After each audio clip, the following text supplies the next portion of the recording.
இன்றைக்கு நாம் தியானிக்க இருக்கிற வசனம் நீதிமொழிகள் 13ஆம் அதிகாரம் 12வது வசனம். நெடுங்காலமாய் காத்திருத்தல் இருதயத்தை இளைக்க பண்ணும், விரும்பினது வரும்போதோ ஜீவ விருட்சம் போல் இருக்கும்.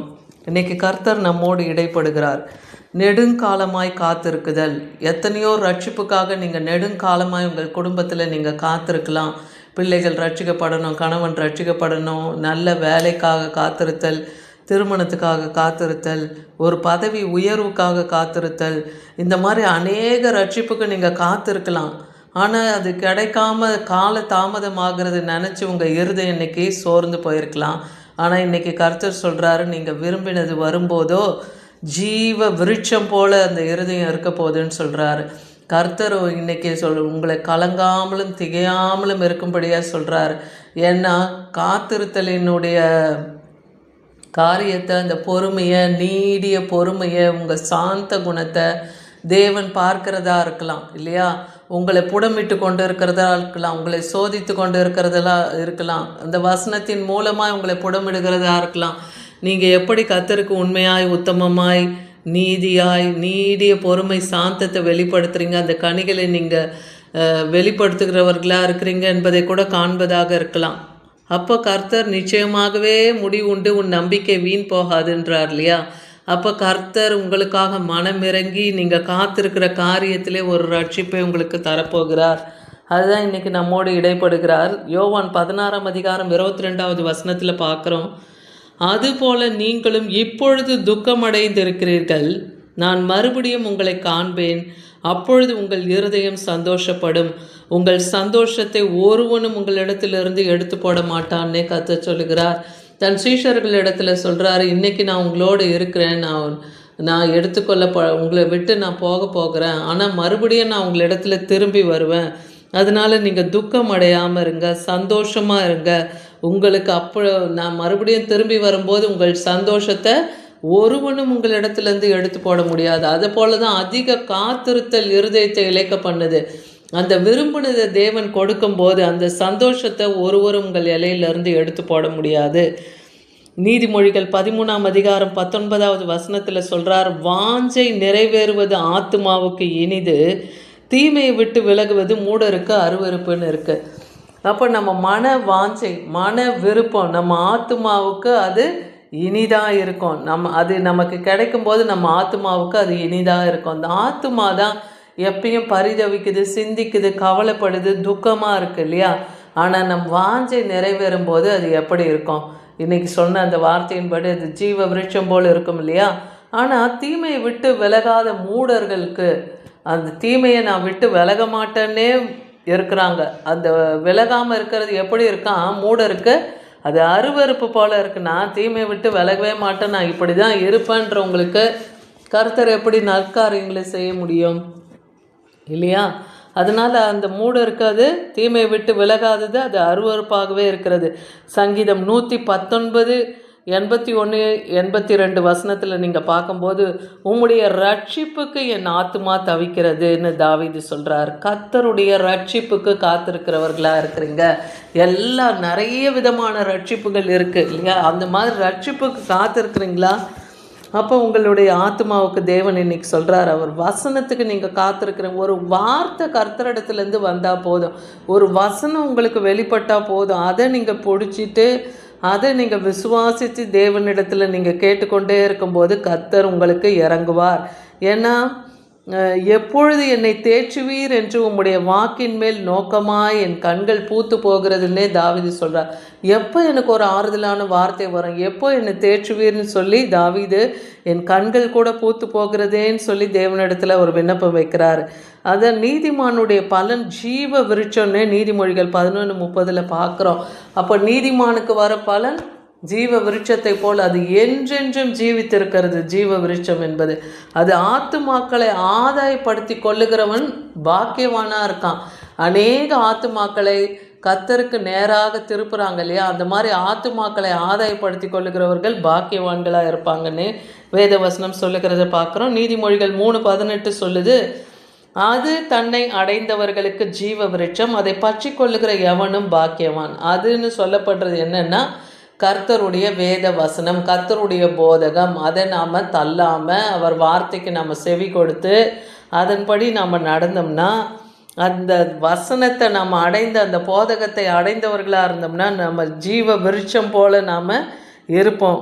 அதை பற்றி கொள்ளுகிற எவனும் அந்த வார்த்தையை போதகத்தை பற்றி கொள்ளுகிறவர்கள் பாக்கியவான்களாய் பாக்கியவதிகளாக இருப்பாங்கன்றாரு.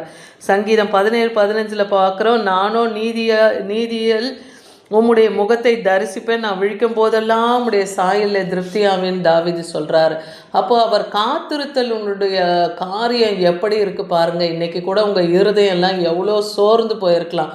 வருஷ கணக்கில் பிள்ளை பாக்கியத்துக்கு காத்திருக்கிறவங்க அநேகர் இல்லையா? அதே போல் திருமணமாகாமல் காத்திருக்கிறவர்கள் அநேகர். ஒரு வேலைக்காக, ஒரு ரட்சிப்புக்காக, எத்தனையோ காரியங்களுக்கு, ஒரு பதவி உயர்வுக்கு, உங்கள் எல்லையில் நீங்கள் வேலை செய்கிற எல்லையில் உங்களுக்கு விரோதமாய் சில மனுஷ வல்லமைகள் எழும்பி போராடி கொண்டு இருக்கலாம். அதுலேருந்து விடுதலையாக அந்த ரட்சிப்பு கூட காத்திருக்கிறவர்களாக நீங்கள் இருக்கலாம்.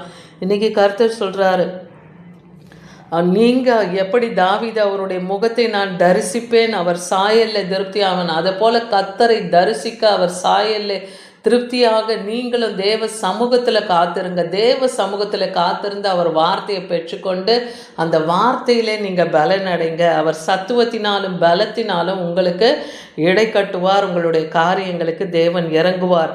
நான் கூப்பிடுகிறதுனால் இளைத்தேன், என் தொண்டை வறண்டு போயிடுச்சுன்னே தாவீது சொல்கிறார். சங்கீதம் 69:3 என் தேவனுக்கு நான் காத்திருக்கையில் என் கண் பூத்து போகிறது.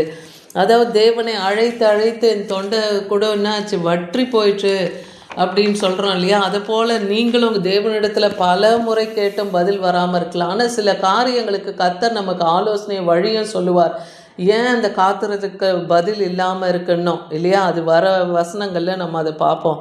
சங்கீதம் 40:2-3 வசனத்தில் பார்க்குறோம், பயங்கரமான குழியிலும் உளையான சேற்றிலும் இருந்து என்னை தூக்கி எடுத்திரு, என் கால்களை கண்மலையின் மேலே நிறுத்தி என் அடிகளை உறுதிப்படுத்தி நமது தேவனை துதிக்கும் புது பாட்டை என் வாயில் கொடுத்தார். அநேகர் அதை கண்டு பயந்து கர்த்தரை நம்புவார்கள். அப்போ தேவனை நாம் துதித்து பாடி மகிமைப்படுத்தும் போது கர்த்தர் நம் அடிகளை உறுதிப்படுத்துவார், நம்மை கண்மலையின் மேல் கொண்டு போய் நிறுத்துவார். பயங்கரமான குழி, உளையான சேர், அந்த மாதிரியான பாவங்களுக்கு உங்களை தேவன் விலக்கி பாதுகாப்புன்னு சொல்கிறார். அப்போ உங்களுக்கு புது பாடலை கொடுத்து நீங்கள் தேவனை துதிக்கும் போது அநேகர் கர்த்தரை நம்புவார்கள்னே வேத வசனம் சொல்லுது. தேவனுக்கு பயப்படுவார்கள்னு இருக்கு. அப்போ நம்ம மூலமாக அநேக மக்களும் ரட்சிக்கப்படுவாங்க. கர்த்தருடைய மகிமை மகத்துவத்தை அவங்க அறிந்து கொள்ளவும் முடியும். சங்கீதம் 143:7 பார்க்குறோம், கர்த்தாவை சீக்கிரமாக எனக்கு செவி கொடும், என் ஆவி தோய்ந்து போகிறதுன்னு தாவீது சொல்கிறார். அதுபோல் இன்றைக்கி கூட உங்களுக்கு பதில் வராமல் உங்கள் ஆவி கூட தோய்ந்து போயிருக்கலாம்.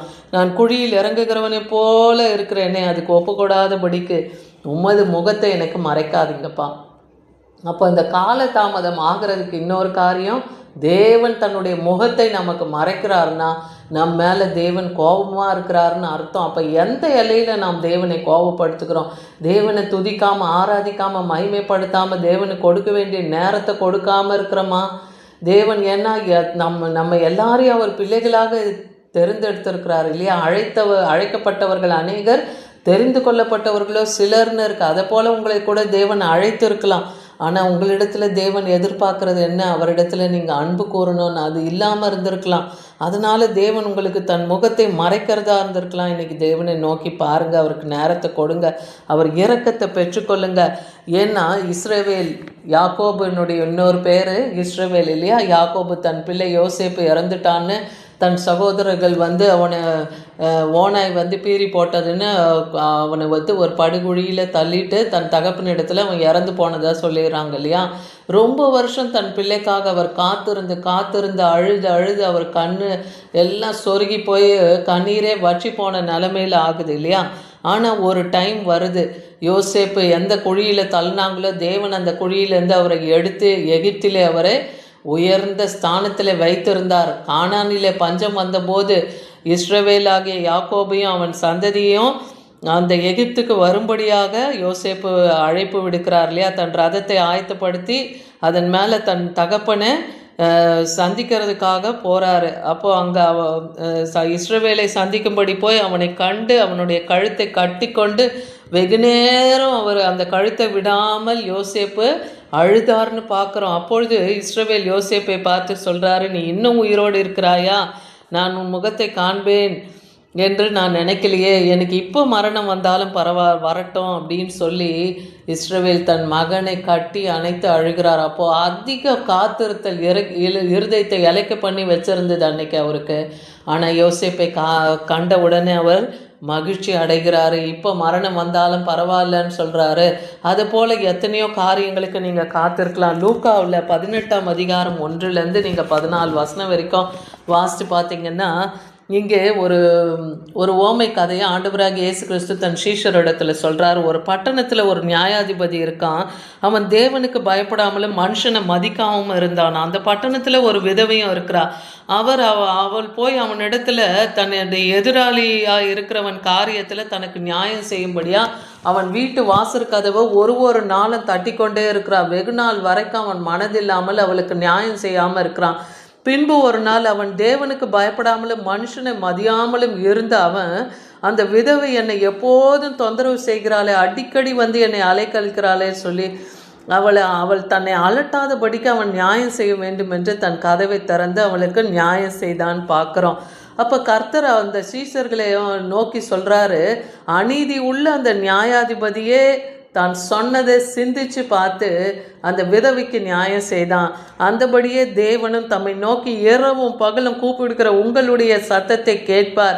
அவர் தாம் தெரிந்து கொள்ளப்பட்டவர்களுடைய விஷயத்தில் நீடிய பொறுமை உள்ளவராக இருந்தாலும் நியாயம் செய்யாமல் இருப்பாரோன்னு அன்னைக்கு ஆண்டவராக இயேசு கிறிஸ்து சொல்லுகிறத பார்க்குறோம். அப்போ உங்களுடைய ஜபம் கேட்கப்படணும், உங்கள் நியாயம் விசாரிக்கப்படணும், நீங்கள் காத்திருக்கிற காரியத்துக்கு பதில் வரணும்னா இங்கே இன்னொரு ஓமையும் அவங்க சீஷரிடத்தில் ஆண்டவராக இயேசு கிறிஸ்து பேசுகிறார். அப்போது ஒரு பரிசேயனும் ஒரு ஆயக்காரனும் தேவாலயத்துக்கு முன்பாக வந்து தேவனை பணிந்து கொள்ள வராங்க. அந்த பரிசேயன் என்ன சொல்கிறான், அவன் வெளியில் நின்று ஆலயத்துக்கு உள்ளே போயிட்டு அவன் என்ன சொல்கிறான், நான் நான் பரிகாரரோ அநியாயக்காரரோ விபசாரக்காரரோ ஆகிய மற்ற மனுஷரை போல நான் இல்லாமல் உண்மையே நான் ஸ்தோத்தரிக்கிறேன்னு சொல்லிட்டு வாரத்தில் நான் 2 முறை உபவாசிக்கிறேன், சம்பாதியத்தில் தசம பாகத்தை செலுத்துகிறேன் அப்படியெல்லாம் சொல்லி தன் நியாயத்தெல்லாம் அங்கே வெளிப்படுத்தி, ஆனால் மற்றவங்களை அவன் கீழ்ப்படுத்துகிறவனா, மற்றவங்களை குறை சொல்லுகிறவனா அங்கே தேவனுக்கு முன்பாக தன்னை வெளிப்படுத்துகிறான். ஆனால் அந்த ஒரு ஆயக்காரனும் ஆலயத்துக்கு வெளியில் நின்று பரலோகத்துக்கு நோக்கி வானத்தை நோக்கி தன் தலையை கூட தூக்க முடியாமல் தூரத்தில் நின்று தன் கண்களை வானத்துக்கு நேராக ஏறெடுக்க துணியாமல் தன் மார்பிலே அடித்து கொண்டு, பாவியாகிய தேவனே, பாவியாகிய என்மேல் கிருபையாயிருன்னு தேவனிடத்தில் இறக்கத்தை கேட்குறான். அப்போ யார் நீதிமானா இருந்தான்னா, இந்த ஆயக்காரனே நீதிமானானான், இவன் ஜபம் கேட்கப்பட்டதுன்னு சொல்கிறார். அதை போல் இன்றைக்கி உங்களை நீங்கள் தாழ்த்தி உங்களுடைய காரியங்களை தேவனிடத்தில் தெரியப்படுத்துங்க. ஸ்தோத்திரத்தோடு விண்ணப்பத்தோடு வேண்டுதலோடு அவருக்கு தெரியப்படுத்துங்க. அப்போ தேவன் மனம் இறங்கி உங்களுக்கும் பதில் தருவார். அதுதான் இன்றைக்கி நமக்கு கர்த்தர் இடைப்பட்ட அந்த வார்த்தையின்படி அதிக காத்திருத்தல் இருதயத்தை இழைக்க பண்ணோம். ஆனால் நம்ம விரும்பினதை கர்த்தர் கொடுக்க போகிறார். விசுவாசிங்க, அது ஜீவ விருட்சம் போல் இருக்க போகிறது. ஆமீன்.